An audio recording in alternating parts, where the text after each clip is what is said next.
আগামী 20 মে দেশব্যাপী সাধারণ ধর্মঘটকে সফল করার লক্ষ্যে আজ সাবরুম মহকুমা সিআইটিইউ অফিসে এক বিভাগ ভিত্তিক কনভেনশন অনুষ্ঠিত হয়।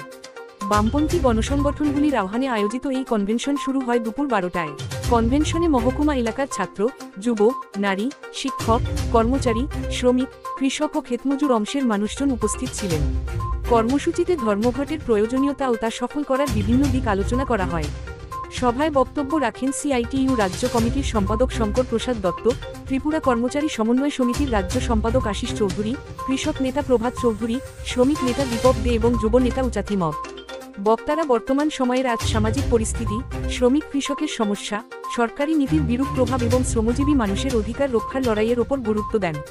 তারা আগামী 20 মে ধর্মঘটকে সর্বাত্মক সফল করার আহ্বান জানান।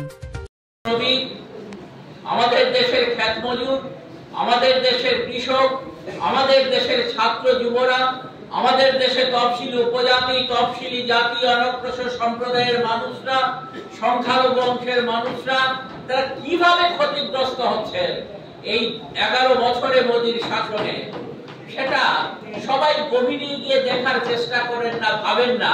আর তার জন্য অনেকেই না বুঝে 2000 টাকা, 4000 টাকা বা 6000 টাকা কৃষক সম্মান নিধির মধ্য দিয়ে পেলেন আমাদের একজন কৃষক ভাই।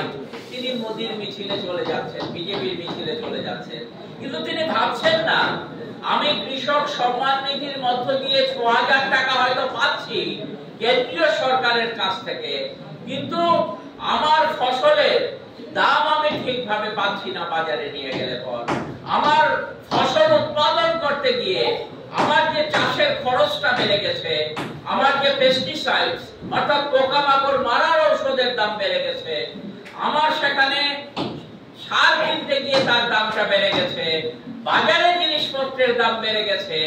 তার ফলে আজ থেকে 5 বছর আগে আমি এই ফসল বিক্রি করে যা দাম পেতাম, সেই দাম দিয়ে আমি আমার পরিবার যেভাবে চালাতে পারতাম, আজকে কৃষক সম্মান নিধির 6000 টাকা বছরে পাওয়া সত্ত্বেও আমি পরিবার নিয়ে সেভাবে চলতে পারছি না।